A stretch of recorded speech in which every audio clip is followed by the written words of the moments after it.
Hello అండి, అందరికీ నమస్కారం. Welcome to Mounika చిత్రలోకం. నిన్నటి వీడియోలో చెప్పాను కదండి, పివిఆర్కే ప్రసాద్ గారు ఆయన తిరుమలలో జరిగిన సంఘటనలన్నీ బుక్స్ రాశారు అని. ఈరోజు వీడియోలో కూడా అలాంటి ఒక సందర్భాన్ని ఆయన మాటల్లోనే చెప్పాలి అని అనుకుంటున్నాను.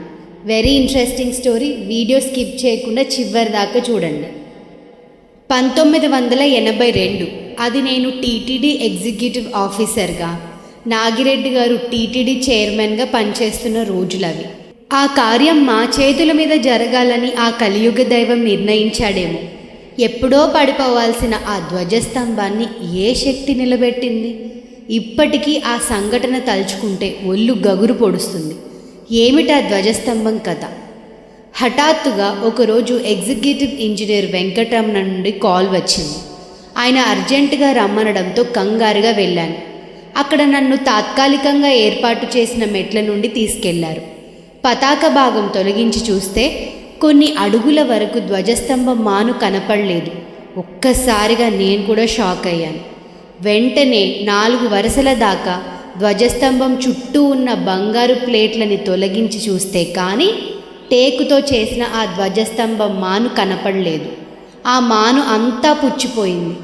భూమిలో ఉండాల్సిన భాగం అసలే కనిపించడం లేదు. మరి ఏ ఆధారంతో ధ్వజస్తంభం నిలిచి ఉంది? కేవలం బంగారు ప్లేట్ల ఆధారంతోనే అది నిలిచి ఉంది. రేపో మాపో అది కూడా కూలిపోవచ్చు. ఇప్పుడు ఏం చేయాలో ఎవరికీ అర్థం కావడం లేదు. కొందరు అధికారులు ఇచ్చిన సలహా ఏంటంటే, యథాతథంగా గోల్డ్ ప్లేట్స్ పాలిష్ చేసి వదిలేద్దాం, కొంతకాలం ఉంటుంది అని అన్నారు. 80 అడుగుల ధ్వజస్తంభం దొరకడం అసాధ్యం అని కూడా అన్నారు. కానీ అలా పుచ్చిపోయిన మానుతో ధ్వజస్తంభాన్ని పునర్నిర్మాణం చేయడానికి నా మనస్సాక్షి అస్సలు అంగీకరించలేదు. అందుకే ధ్వజస్తంభాన్ని పునర్నిర్మిద్దాం అని ప్రకటించాను. కానీ అసలు కథ ఇప్పుడే మొదలైంది. పాతమాను గురించి తెలుసుకుంటే మంచిది అని 190 సంవత్సరాల రికార్డులన్నీ చూస్తే ఎక్కడా ఈ ధ్వజస్తంభం గురించి ప్రస్తావనే లేదు. కొత్తగా చెట్టు తెప్పించి మాను పెట్టేద్దామంటే ఆగమన శాస్త్రం ప్రకారం నిర్ణీత లక్షణాలు ఉండాలి. ఆ మానుకి ఎలాంటి తొర్రలు, పగుళ్ళు, కొమ్మలు ఉండకూడదు. కనీసం 75 అడుగుల ఎత్తున ఒకటే మాను కావాలి. దీర్ఘకాలం ఉండాలంటే అది టేకుమానై ఉండాలి. అటవీ శాఖ వారిని సంప్రదిస్తే ఇలాంటి మాను మన రాష్ట్రంలో దొరకడం అసాధ్యం అన్నారు. ఇవన్నీ వినేసరికి నాకు నీరసం వచ్చింది. ఇన్ని లక్షణాలున్న చెట్లు ఎక్కడ దొరుకుతాయి అన్న భయం నాలో మొదలైంది. మరోవైపు నాకు, నాగిరెడ్డి గారికి ఇద్దరికీ నియామకాలు పూర్తి కానున్న తరుణం. ఈ కొద్ది రోజుల్లో మనం చేయగలమా అన్న ప్రశ్నలు. అనుకోకుండా బెంగళూరు నుండి హెచ్ఎస్ఆర్ అయ్యంగార్ అనే భక్తుడు నా కోసం కాల్ చేశాడు. ఆయన ఎవరో నాకు ఇంతకుముందు తెలియదు. ధ్వజస్తంభాన్ని మార్చాలి అనుకున్నట్లు రేడియోలో విన్నాను. అలాంటి మానులు కర్ణాటకలోని దండేలి అడవుల్లో మాత్రమే లభిస్తాయి. మీరు అనుమతిస్తే ఆ పనిని నేను చేసి పెడతాను అని అన్నాడు. వారంలోగా ఆ భక్తుడు 100 చెట్లను పరిశీలించి అందులో నిర్ణీత ప్రమాణాలకు అనుకూలంగా ఉన్న 6 చెట్లను ఎంపిక చేశాడు. అదే వారంలో కర్ణాటక ముఖ్యమంత్రి గుండూరావు గారు కుటుంబ సమేతంగా శ్రీవారి దర్శనానికి వచ్చారు. ఆయన ముందు ఈ ప్రతిపాదన ఉంచాను. ఆయన ఆనందంగా మహద్భాగ్యం అన్నారు. ధ్వజస్తంభానికి 1 మాను సరిపోతుంది. అయితే ముందు జాగ్రత్తగా 6 చెట్లను తీసుకున్నాం. సమస్య అక్కడితో అయిపోలేదు. దట్టమైన అడవిలో కొండల నుండి వీటిని మొదలు తీయించి 800 కిలోమీటర్ల కిందకి తీసుకురావడం చిన్న పని కాదు.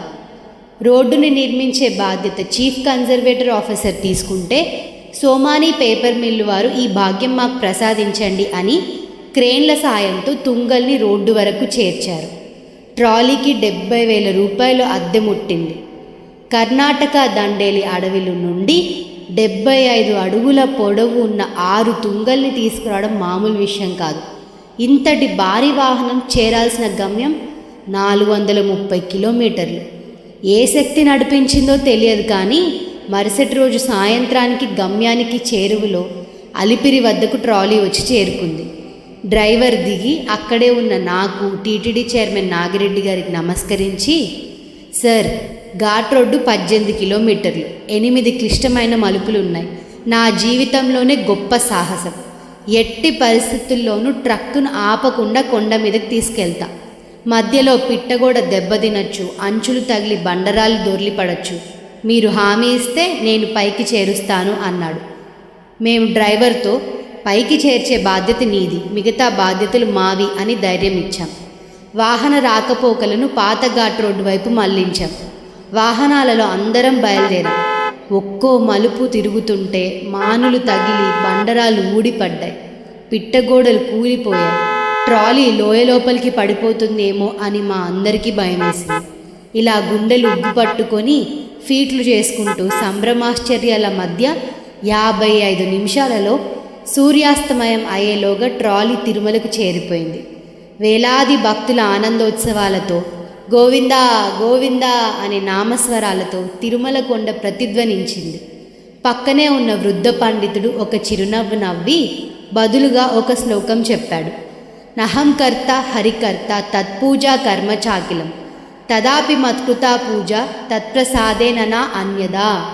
నేను కర్తను కాను, శ్రీహరి మాత్రమే కర్త. నేను చేసే ప్రతి సత్కార్యం కేవలం ఆ శ్రీవారి అనుగ్రహం వల్లే సాధ్యమవుతుంది. అప్పుడే అయిపోయింది అనుకుంటున్నారా? 75 అడుగుల భారీ మానుని శ్రీవారి ఆలయంలో ప్రతిష్ఠించాలంటే గుడి లోపల ఉన్న మండపాన్ని పగలగొట్టాలని అధికారులు తేల్చి చెప్పేశారు. ఒక్కసారిగా నేను కంగు తిన్నాను. ఆ తర్వాత ఏమైందో తెలియాలంటే నెక్స్ట్ వీడియో కోసం వెయిట్ చేయండి. మీకు మా వీడియోస్ నచ్చినట్టయితే దయచేసి లైక్ చేయండి, కామెంట్ చేయండి, షేర్ చేయండి. అలాగే మా ఛానల్ని సబ్స్క్రైబ్ చేయండి. Thank you for your support.